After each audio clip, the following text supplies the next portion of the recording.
साक्षादक्षरपुरुषोत्तमाय नमः।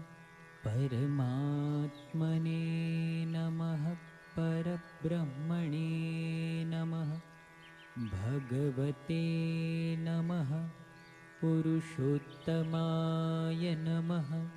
अक्षरधामवासाय नमः। दिव्यसुन्दरविग्रहाय नमः। साकाराय नमः। द्विभुजाय नमः। अनादये नमः।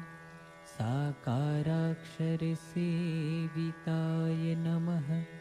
दिव्यासनोपविष्टाय नमः। अनन्तमुक्त